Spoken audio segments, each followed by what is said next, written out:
The following program contains incessant calls to battle with the unsavory. If you suffer from squeaky clean-handedness, Randall might not be right for you. Check with your local Pharisee. Standing for truth in the four corners of America. Fighting for justice on the frontiers of the culture wars. And turning resistance into an art form. The only TV host arrested more times than Mahatma Gandhi, Randall Terry.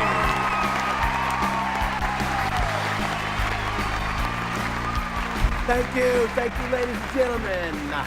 I might be a provocative nutcase, but I do it with panache. Oh!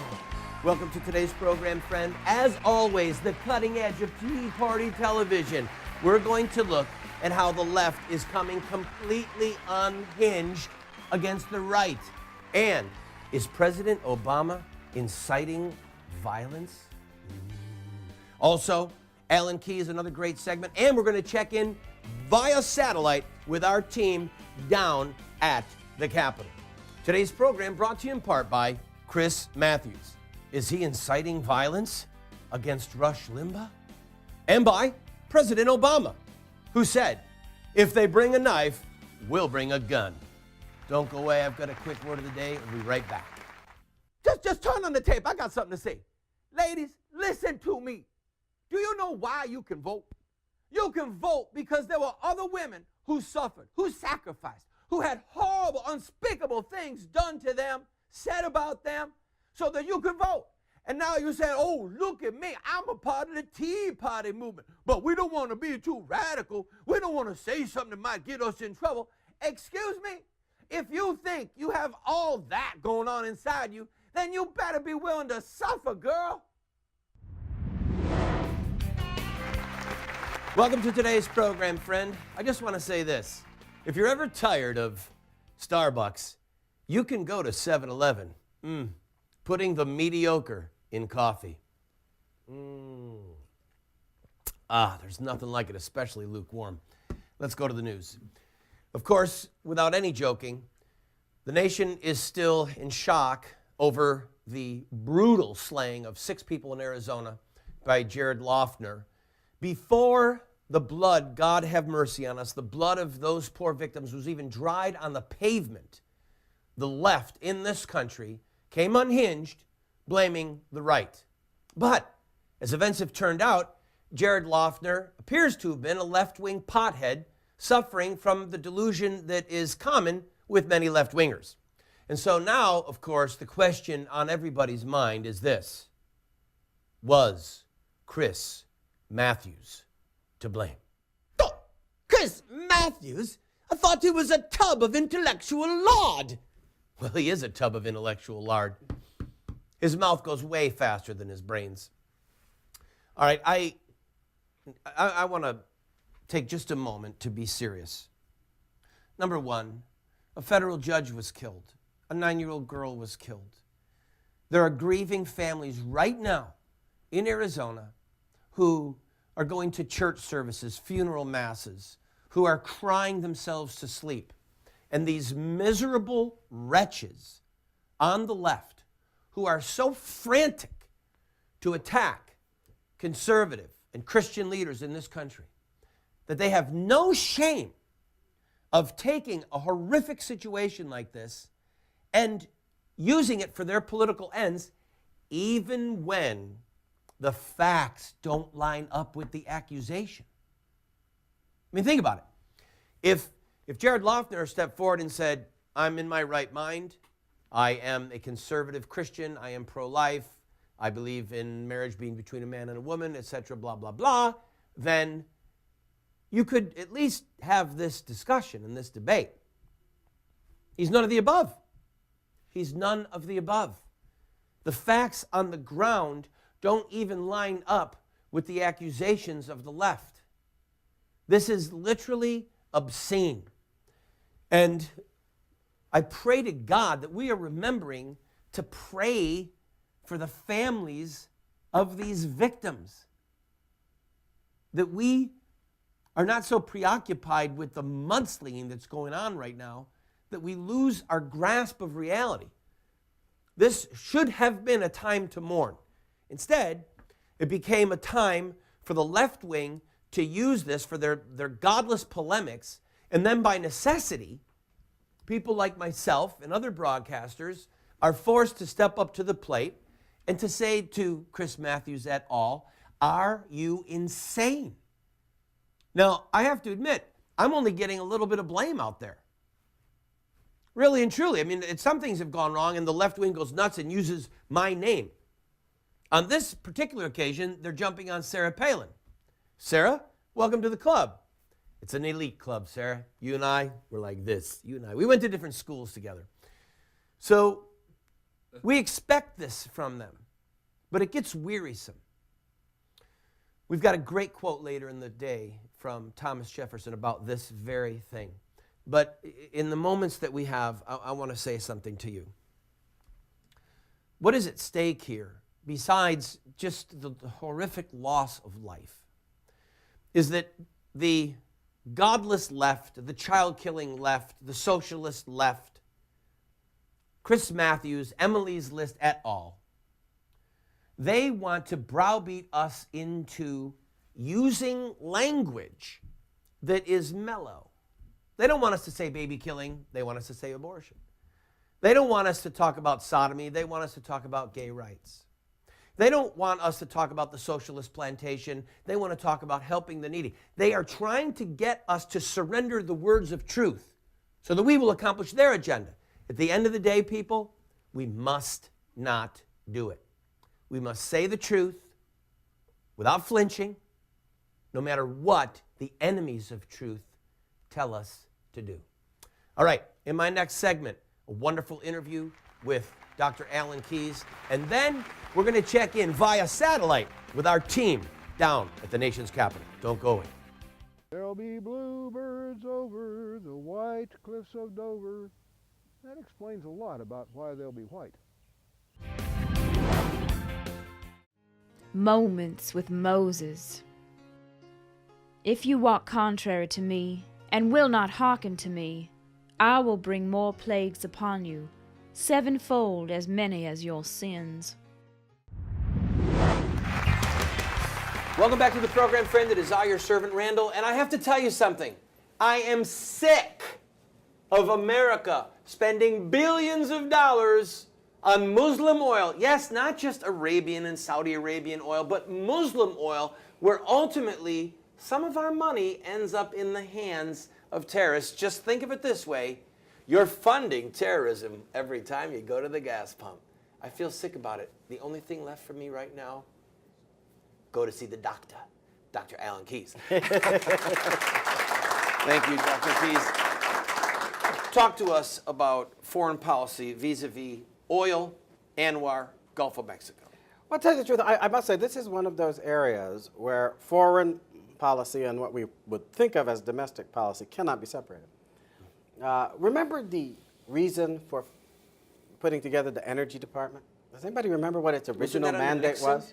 Was it Nixon? Its original mandate, when it was put in place, was explicitly to reduce the dependency of this country on foreign sources of energy.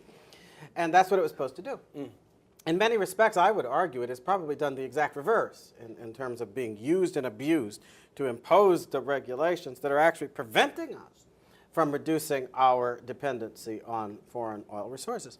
And that means explicitly trying to do the best we can to make sure we've identified and are making responsible use of the sources of energy, whether it's oil or coal, that we have in the United States, that we're doing everything within our power to harness our technological know-how so we can implement other sources, including nuclear sources, in a responsible way.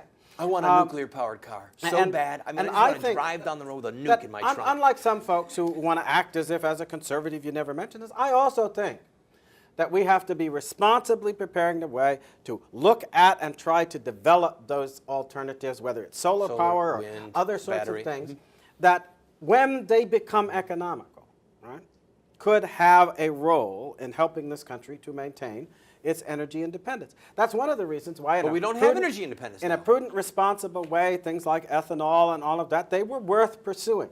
Though I always warned, and that warning has come home to roost now, that we should never feed our cars at the expense of our people.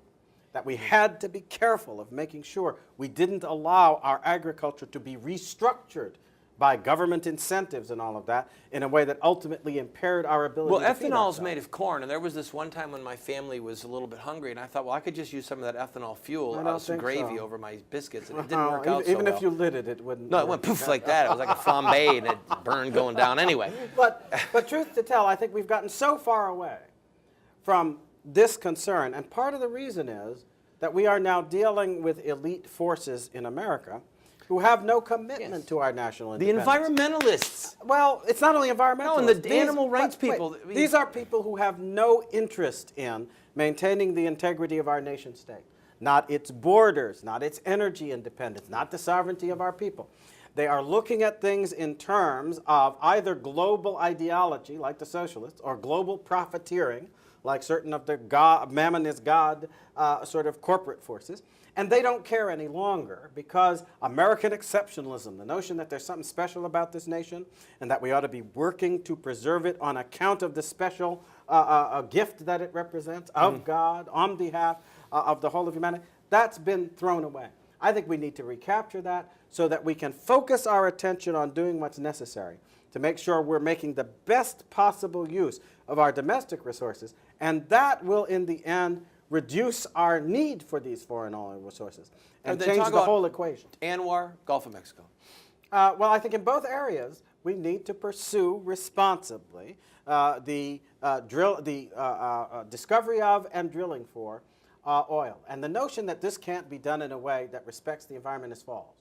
I, by the way, am not one of those people who dismisses environmental concerns as if the only reason you can have for them is socialism. Yes, environmental concerns have been abused in order to do nothing but consolidate global socialist power. We must resist that at every turn.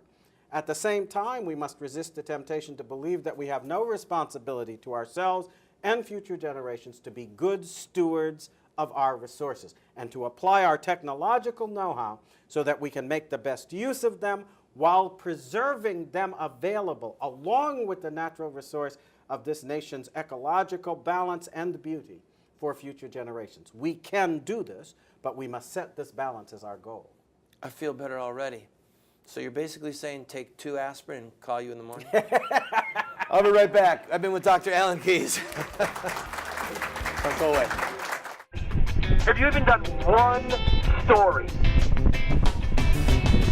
One story.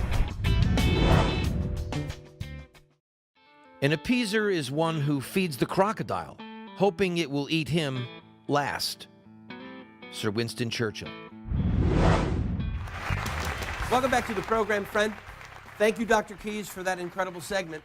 As you know, we are at Capitol Hill every day during the first 100 days of this Congress, praying, protesting, interviewing members of Congress, lobbying.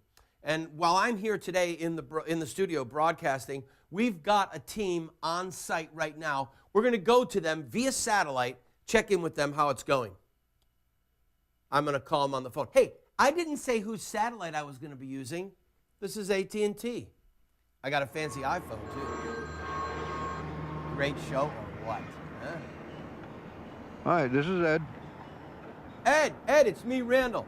How's it going? Hey, good morning, Randall. Everything's just great. It's a beautiful sunny day out here by Cannon Office Building. Great. Have you had a chance to meet with Mr. Boehner, the Speaker of the House? Oh, yes, certainly. We had a cup of coffee and a roll together. Great. What did you ask for? What did you want from him? Well, I wanted to tell him how appreciative I was that I was able to get an earmark to accomplish some things that I wanted to get done on the ranch. Really? An earmark specifically for you? What exactly did you tell him you wanted to do? I wanted to try to get that shed of mine rebuilt. And my, what a job they did. Ladies and gentlemen, your tax dollars hard at work. Well, Ed, I appreciate you guys being out there and reporting from the scene. Any other news before we let you go? Just that we are seeing a lot of good people here that are enthusiastic over the idea of defunding Planned Parenthood. And the longer we're at it, I think the better success we'll have. All right, well, I appreciate you being there on the site. Tell Gary I said hi. Tell anyone else who comes by I said hi. Ladies and gentlemen, you're watching Ed. We don't even give his last name because he's such a superstar. We don't want anyone else to offer him a contract.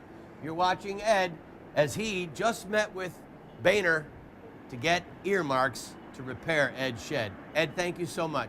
You bet. Talk to you later. All righty. We're going to keep a little bit of levity in this, as you know, but friends, the reality is this. We're at day 10. We have got to hold Congress's feet to the fire. All right? We're 1/10 of the way through their first 100 days. Obviously, the horrific shooting in Arizona derailed momentum that the new U.S. House was gathering. And as we've said again and again, we grieve for those families. But nevertheless, the Republican-controlled House of Representatives must use its authority to hold the Obama administration's feet to the fire and to stop, not to slow down, but to stop the Obama agenda.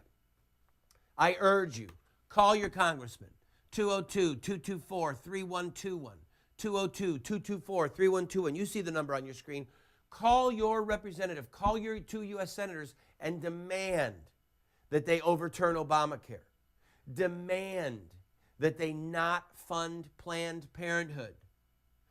Now, if you don't want to make phone calls, or if in addition to making phone calls, go to terrycast.com and we put together an incredible tool for you. You can fax a personal letter written by you, a one-page letter, to anybody you want. You could do the whole Senate. You could do the whole House of Representatives. You could do just the freshmen. If you want to send a letter from you to all the freshman congressmen, because right now they're eagerly reading the letters that they're getting, you can send it for pennies each, just pennies. If you were to take your time and write a letter to every member of the House, it would cost you well over $250, maybe even $300, okay? We've put it together for you so that it's only pennies each, a fax to every congressman, and believe me, they've got staff that'll read it, and if you write a good one, it will get to the member.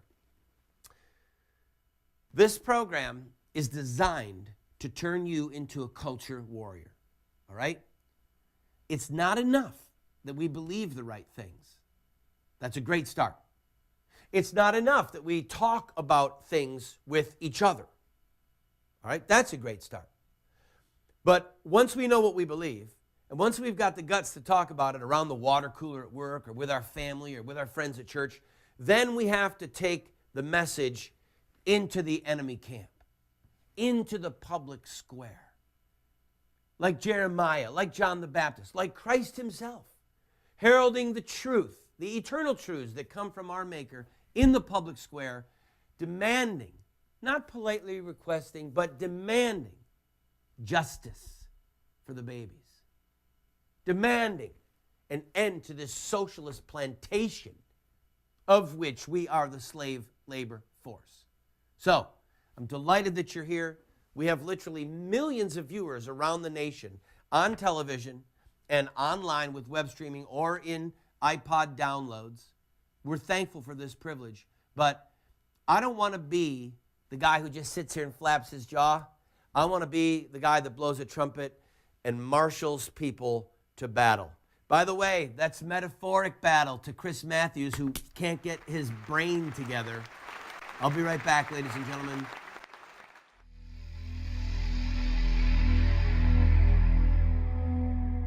You will not fear the terror of the night, nor the arrow that flies by day, nor the pestilence that stalks in darkness, nor the destruction that wastes at noonday.